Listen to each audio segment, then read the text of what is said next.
श्री स्वामी समर्थ या वस्तू कधीही ओलांडू नका, नाहीतर रातोरात गरिबी येईल. चालताना या वस्तू चुकूनही ओलांडू नका, नाहीतर दोष लागू शकतो.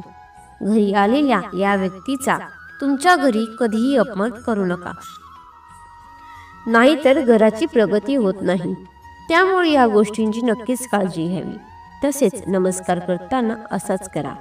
आयुष्याची सोनी होईल, त्या व्यक्तीचे सकारात्मक ऊर्जा आपल्याला मिळेल. म्हणून नमस्कार करताना मनापासून नतमस्तक होऊन नमस्कार करावा. कारण मोठ्या व्यक्तींच्या दोन्ही पायांच्या अंगठ्यात विशेष शक्तींचा संचार असतो. अंगठ्यात विद्युत संप्रेषण या शक्ती असते. याच 5 कारणामुळे मोठ्यांच्या पाया पडल्याने ती शक्ती आपल्याला मिळते आणि प्रगती होते.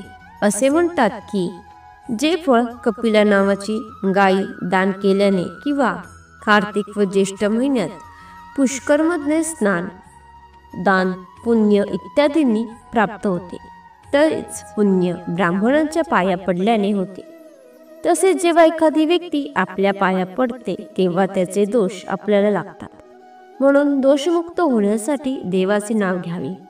देवाचे नाव घेतल्याने दोघांनाही सकारात्मक परिणाम मिळतात आणि पुण्यामध्ये वाढ होते. चालताना कोणत्या गोष्टी ओलांडायच्या आहेत याबद्दल आपण जाणून घेणार आहोत. कुरुक्षेत्रामध्ये महाभारताचे युद्ध सुरू होते. दररोज कौरव सेनेचे मोठमोठे योद्धे मारले जात होते. कौरव सेना अत्यंत दुःखी होती. त्यांच्या सैन्यांची संख्या हळूहळू कमी होत चालली होती. एक दिवस चिंतेत उगवत होता. काय करावे काही सुचत नव्हते. अर्जुन, युधिष्ठिर यांसारख्या वीर योद्ध्यांपुढे कोणाचेच काही चालत नव्हते आणि भीम तर महाशक्तिशाली एकदाच कितीतरी सैनिकांना परास्त करत होता. पितामह भीष्म सारखे ज्येष्ठ युद्ध कौरवांच्या बाजूने असून देखील त्यांच्या सेनेची सतत हानी होत होती. त्यामुळे दुर्योधन तर अगदी रागाने पेटून उठला होता. एक दिवस दुर्योधन वैतागून पितामहांवर व्यंग करतो. त्यामुळे व्यथित होऊन भीष्म पितामह घोषणा करतात की मी उद्या सर्व पांडवांचा वध करेन. त्यांच्या घोषणेची बातमी पांडवांच्या शिबिरात पोहोचताच पांडवांची अस्वस्थता वाढली. कारण भीष्मांच्या क्षमतेबाबत सर्वांनाच कल्पना होती. तेवढ्यात श्रीकृष्ण शिबिरात दाखल झाले. पांडवांची अस्वस्थता त्यांच्या लक्षात येताच ते द्रौपदीला म्हणाले, माझ्यासोबत चला. द्रौपदीला सोबत घेऊन श्रीकृष्ण पितामहांच्या कक्षात पोहोचले. ती वेळ रात्रीची होती. स्वतः बाहेर उभे राहून ते द्रौपदीला म्हणाले की आज जाऊन पितामहांना प्रणाम कर. सांगितल्याप्रमाणे द्रौपदीने आज जाऊन पितामहांना प्रणाम करतात. अखंड सौभाग्यवती भव असा आशीर्वाद त्यांनी दिला. त्यानंतर त्यांनी द्रौपदीला विचारले की वत्स्या, एवढ्या रात्री तू एकटी कशी काय आलीस? माझे बंधू श्रीकृष्ण सोबत मी इथे आले आहे आणि ते बाहेर थांबले आहेत असे द्रौपदीने सांगतात. श्रीकृष्ण भेटायला पितामह बाहेर आले आणि त्या दोघांनी एकमेकांना प्रणाम केला. भीष्म पितामह म्हणाले, माझ्या एका वचनाला दुसऱ्या वचनाने मात देण्याचे काम फक्त श्रीकृष्णच करू शकतात. शिबिरात परतताना श्रीकृष्ण द्रौपदीला म्हणाले की बघ, तुझ्या फक्त एक वेळ जाऊन पितामहांना नमस्कार करण्यामुळे तुझ्या पतींना जीवदान मिळाले. हे तुझ्या लक्षात आले का? जर तू दररोज नित्य नियमाने पितामह, भीष्म, धृष्ट राष्ट्र, द्रोणाचार्य या मान्यवरांना नमस्कार केला असतास आणि दुर्योधन, दुःशासन यांच्या पत्नीने जर नित्य नियमाने ज्येष्ठ बंधू पांडवांना नमस्कार केला असता तर ही युद्धाची वेळ आली नसती. अशी असते नमस्कार आणि आशीर्वादाची शक्ती. तात्पर्य: वर्तमान काळात आपल्या घरच्या घरी समस्या आहेत. त्यांचे मूळ कारण हेच आहे की कळत न कळत आपल्या हातून वडीलधाऱ्या मंडळींची अपेक्षा केली जाते. जर प्रत्येक घरात वडीलधाऱ्या मंडळींना दररोज नमस्कार करून त्यांचा आशीर्वाद घेण्याचे संस्कार असतील तर असे घर स्वर्ग बनू शकते. मोठ्यांचा आशीर्वाद हे एक असे कवच आहे की ज्याला कुठलेही शास्त्र भेदू शकत नाही. कारण नमस्कार प्रेम आहे, नमस्कार विनय आहे, नमस्कारात अनुशासन आहे, नमस्कार आदर्श शिकवतो.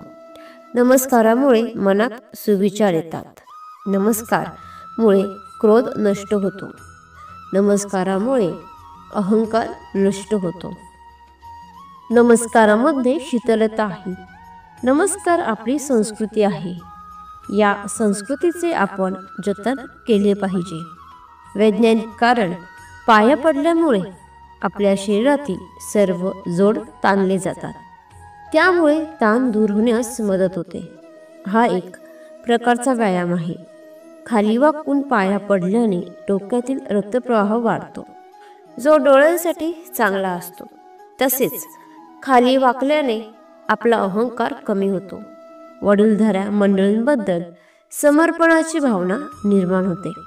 कोणाच्या पाया पडू नये. 1. पूजा करताना व्यक्तींच्या पाया पडू नये. एखादी व्यक्ती पूजा करत असेल तर त्या व्यक्तींच्या पायांना स्पर्श करू नये, अन्यथा पूजेत अडथळा निर्माण होऊ शकतो. त्याचबरोबर मंदिरातही कोणाच्या पाया पडणे योग्य मानले जात नाही. कारण मंदिर हे देवाचे स्थान आहे आणि येथे पाया पडल्यास मंदिराचे पावित्र्य भंग होते. कारण मंदिरात देवापेक्षा श्रेष्ठ कोणीच नसते. म्हणून मंदिरात कधीही कोणाच्या पाया पडू नये. पुजारी व्यक्तींच्या पाया पडू नये. 2. कुमारी मुलींना कधीच पाया पडायला लावू नये. हिंदू धर्मात मुलींना देवीचे रूप मानले जाते. कुमारी मुली हे देवीचे रूप मानले जाते. त्यामुळे त्यांच्याकडून पाया पडून घेऊ नये अशी शास्त्र सांगते. कुमारी मुलींनी पायांना स्पर्श केल्याने माणूस पापाचा भागीदार बनू शकतो. हिंदू मान्यतेनुसार मामा आणि मामीने त्यांच्या भाचा किंवा भाचीला त्यांच्या पायांना स्पर्श करू देऊ नये. भाचीला काशी स्वरूपात मानलं जातं. 3. स्मशानभूमीत असलेल्या व्यक्तींच्या पाया पडू नये. हिंदू धर्मात असे मानले जाते की जर एखादी व्यक्ती स्मशानभूमीवरून परत येत असेल तर त्या व्यक्तीच्या पायाला हात लावू नये. मग तो आपल्यापेक्षा मोठा असला तरीही असे करणे अशुभ मानले जाते. 4. झोपलेल्या व्यक्तीच्या पाया पडू नये. झोपलेल्या व्यक्तीच्या पायांना स्पर्श करू नये. कारण झोपलेली व्यक्ती मृत दिसते आणि आपण मृत व्यक्तीच्याच पाया पडतो. 5. शत्रूला कधीही विसरू नका. नमस्कार, आपल्या शत्रूला कधीच नमस्कार करू नये. कारण त्यांच्या मनात कायम द्वेष असतो. आपले चांगले होऊ नये अशी त्यांच्या मनामध्ये भावना असते. त्यांच्या पाया पडल्याने आपल्या नकारात्मक ऊर्जा येते.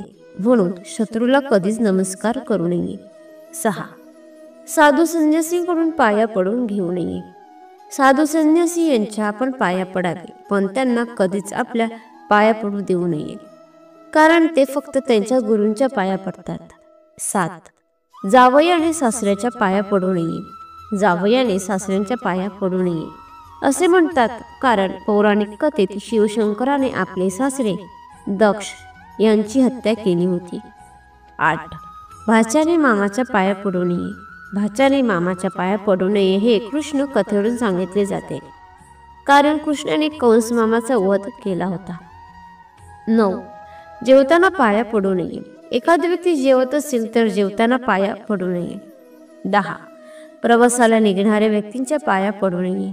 तसेच तुमच्याबरोबर प्रवासाला निघालेली व्यक्ती वयाने मोठी असली तरी तुमच्याबरोबर निघणार असेल तर त्यांना नमस्कार करू नका. अपमान होतो. आणि महत्त्वाचे शेवटचे आई वडील व गुरु यांची सेवा करणे हे सर्वात उत्तम तपश्चर्या आहे. पुंडलिकाच्या या तपस्येमुळे विठोबा त्यांच्यावर प्रसन्न झाला होता. मुलांनो, पुंडलिकाचा आदर्श समोर ठेवून आपणही आई वडिलांचे मनापासून आज्ञापालन करणे व त्यांची लीनभावाने सेवा करणे हे आपले कर्तव्यच आहे. आई वडील संतुष्ट झाल्यास परमेश्वरही प्रसन्न होतो. यासाठी मुलांना आई वडिलांनी सांगितलेले मनापासून ऐका. त्यांच्या कामात त्यांना मदत करा. त्यांना देवासमान मानून त्यांची सेवा करा. शेवटी एवढेच म्हणणे, आईची माया पित्याची छाया सोबत मिळाले संस्कार 7 जन्म ही अपुरे फेडण्यास तुमचे उपकार. तुम्हाला ही माहिती आवडली असेल तर लाईक आणि शेअर करा. तसेच अशीच माहिती नेहमी ऐकण्यासाठी चॅनलला सबस्क्राईब नक्की करा. श्री सद्गुरु स्वामी समर्थ. धन्यवाद.